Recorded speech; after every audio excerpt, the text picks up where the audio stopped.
Hello, everyone, and welcome to our latest Forever 21 podcast brought to you by Down Syndrome Scotland. This is Down Syndrome Awareness Month, and we'll be talking to some of our members throughout the month to hear from them all the really interesting things going on in their lives. We hope you enjoy the podcasts, and if you do, please don't forget to follow us online, like our posts, and share us widely. My name is Eddie McConnell, and I'm the Chief Executive of Down Syndrome Scotland. And for today's podcast, I'm delighted to be joined by Scotland's Ambassador to Down Syndrome International, our very own Stuart Campbell. Thank you, Eddie. Let's begin. Good man. Listen, great to have you on the call, Stuart. Thanks for being available. I know you lead a busy life. So listen, for all the viewers watching the podcast today, tell us what's involved being Scotland's ambassador to Down Syndrome International.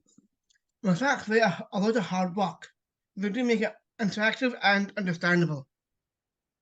Great. And how many ambassadors are there, Stuart? There are 21 in total. 21 ambassadors, and from all over the world. Yeah. Great. And how often do you meet? Once a month. Once a month. Good stuff. And tell me a bit about the kind of topics you get into and the stuff that you talk about. What do you talk about when you're having an ambassadors meeting? Well, the more current campaign we're working on is self-advocacy. And we're looking at the different areas that concerns self-advocacy throughout the world where people with Down syndrome live in. Great. That's really important to make sure that people with Down syndrome have good self-advocacy. So I can imagine that's actually hugely exciting work and quite challenging work when you consider all the different countries who are part of this work. So, and you said that you meet on a monthly basis. Is that right? Yeah. That's right. Yep. First Wednesday of every month. Great. And how do they manage? I think you've told me before that they've got 2 meetings happening in a 24-hour period because of the time delay across the world. Is that right? Exactly. So they've got an early morning meeting. That's right, at 8 o'clock, but it's also one in the afternoon at 2 o'clock. Okay. And can I guess, Stuart, which one you go to? Try it. So you go to the 2 o'clock one, do you? Exactly. You got it right. 10 points, Eddie. So listen, in terms of some of the other stuff that the ambassadors talk about, I mean, there must, beyond self-advocacy, there must be some pretty challenging stuff that they also talk about. What are the other topics that they get into? Well, the main stuff they work towards is the World Down Syndrome Day. Yeah. Which happens every March 21st of March every year. Great. And that's every second year, there's the World Down Syndrome Congress. Right. And the next one is being held in Australia. Fantastic. But the Congress after that, who knows? Fantastic. A good return to Scotland. So we'll pick that up in a wee second. I'm interested to hear more about that. And so tell me about, World Down Syndrome Day is on the 21st of March every year. And that's the 21-3, isn't it? So chromosome 21 and the third copy of that chromosome. So that's why it's the 21st of the 3rd every year. It's a great day to have to celebrate World Down Syndrome. Hallelujah. Good. And listen, tell me, what have you learned? What have you learned from your work with the ambassadors across the world? Well, both my understanding about the people with Down syndrome and interact with them more, and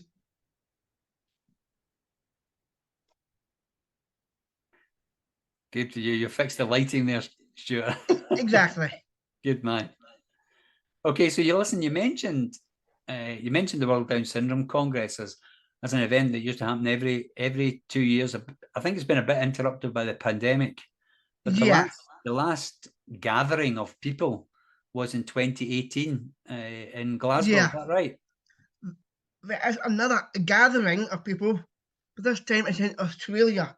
Yeah, that's the next one that's coming up. And I'm right in thinking that you were one of 3 lead commissioners for the World Down Syndrome Congress in Glasgow. Is that right? That's right. That was back in 2018. Brilliant. And there was over 1,000, well over 1,000 delegates. 1,500. Oh, good man. And tell me, what was your role what does a lead commissioner do? What had you responsibility? Well, a lead commissioner is a leader who leads a commission. So what did that mean you did each day the Congress was on? Well, lead commissioners have a particular part of the Congress. Yeah. They open things up. Yeah. Not opening doors, opening speeches. Yeah. Introducing certain things. Great. Like a drama performance, music, concerts, dances. Brilliant. So listen, I managed to get along. I thought it was a really brilliant gathering, and I managed to get along for a couple of the sessions at the exhibition centre in Glasgow, wasn't it? And I was really impressed with the commissioners because there was a team of them, wasn't there? There was a team of 12 in total, I think. That's right. And the welcome that they gave you was fantastic. But as you say, they also introduced all of the speakers, and you also delivered a talk yourself. Is that right? That's right. And what was your talk on, Stuart? Basically, it's an introduction to the performing arts section. The performing arts, fantastic. And that's actually a big part of your life, isn't it, Stuart? I'm right in saying that. I started at a young age. I first started performing at the age of 4 years old. Wow.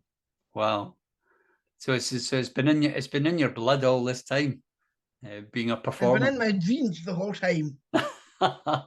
Not the jeans you wear on your legs, but it's what you make your body up, your DNA kind of jeans. Fantastic. And where did you do that? Am I right in saying it was the centre stage in Kilmarnock was a big part of your life? And yeah, that started off from 2007 to the present day. Fantastic, great. And it's great to see some people coming through on the telly now. You know, I was delighted. That's right. Yeah, I was delighted to see Tommy Jessup in Line of Duty, and there's been stars before Tommy as well. And that's right. We've had Paula Sage. That's right. Yeah, and at the recent Edinburgh Festival and the Fringe, there was some increased representation from performers with Down syndrome as well. So it feels to me like the door's opening a wee bit. Yeah, that came from Australia. Yeah, there was Australia, there was Finland, there was a performance company from Finland, a dance company from Finland, and our very own inclusive dance company in Scotland, Independence, were also part of the Edinburgh Fringe this year. So it feels like the door is opening a wee bit to performance, but we all need to go rushing through that door. That's right. Maybe next year you'll see more dance at the International Festival in Edinburgh from yours truly doing some ballet dancing. Ballet dancing, that's fantastic. So is that a revelation today? I didn't realise you did some ballet dancing. Who do you do the ballet dancing with, Stuart? Well, that's all online from I'll give you the name of where it came from originally. Yep. It's the Flamenco and Ballet School in Halifax, Canada, led by an excellent ballet teacher, Maria Orsende. I highly recommend it to everyone with Down syndrome to take part. Well, listen, Stuart, tell me a wee bit more about, I've got to ask you this question for somebody who's been performing since he was 4 years of age. What's your favourite performance? Have you got a standout favourite? Well, that has to be back in 2017 of a musical I've always loved, Les Misérables. Oh, fantastic. Fantastic. What part were you casting? Well, I played the menacing Javert. Oh gosh, that is a challenging role. Really challenging role. That's right. I had to uphold the law with an iron fist. Good man. Listen, I'm sure you did that brilliantly. And if you were Javert, you would have had a couple of solo pieces in there, I see you did. Good man. Tell me about home life. Where are you from, Stuart? Tell us where you're from. Well, I'm from East Ayrshire. Well, I was born in North Ayrshire, but I was brought up in East. Gosh, good for you. So you're an Ayrshire lad. Born and bred. and Monsieur McConnell. And part of a big family? 23 and 4 dogs. So that's 23. I think I'm right in saying that's 23 across 3 generations. Exactly. The oldest being my father. Fantastic. And brothers and sisters? 2 of each. 2 of I'm the each. youngest of 5. So you're the youngest of 5. Yeah, that's right. And shortly about to have a birthday? I'm about to be done. I'll be 36 tomorrow, the 15th of October. Oh, good man. What a busy family life. I'm surprised you've got any time to fit anything else in. Exactly. So listen, let me return to your international work for a moment and Definitely. And tell me a wee bit, because I think I picked up that you were involved in a really important piece of research, international research. That's right. That was involved with the International Disability Alliance, included with International Inclusion International. Yep. And that was about putting together some data to go onto websites for iData. All right. Working on surveys. And making the surveys more accessible? That is correct. Right. Good man. Good. Did you enjoy that work? Highly recommended. Good. And it was quite an international collaboration, wasn't it? Because you had people from, am I right in saying South America, Canada, and Asia? That's right. International being the key word. Good man. Yeah, so good for you. And I've no doubt that the researchers sat up and listened to what you had to say, Stuart. Amen to that. Good man. It's really great to see someone from Scotland making their mark all over the world. It's really impressive, Stuart. Really impressive. So yeah, I understand you've got an ambition still to sing on the West End at some point or perform. That's right. And when I mean West End, I do not mean Kilmarnock. The West End, London, even Edinburgh Playhouse, or even at the King's Theatre in Glasgow. Oh, good man. Listen to it. It's a brilliant ambition, and I really want to see you perform in all of these venues and all these locations. Listen, it's been great talking to you today. Have you enjoyed having a chat with me? I certainly have indeed, Edward. You always manage to get my Sunday name in there, don't you? Exactly, Edward McConnell. Well, listen, it's been a real joy, Stuart, and thanks again for agreeing to take part in this podcast. Now, if you want to find out more about the work that we do at Down Syndrome Scotland, then please contact us. Our contact details will be on display at the end of this podcast. If you enjoyed the podcast, then please don't forget to follow us online. Feel free to share the podcast widely.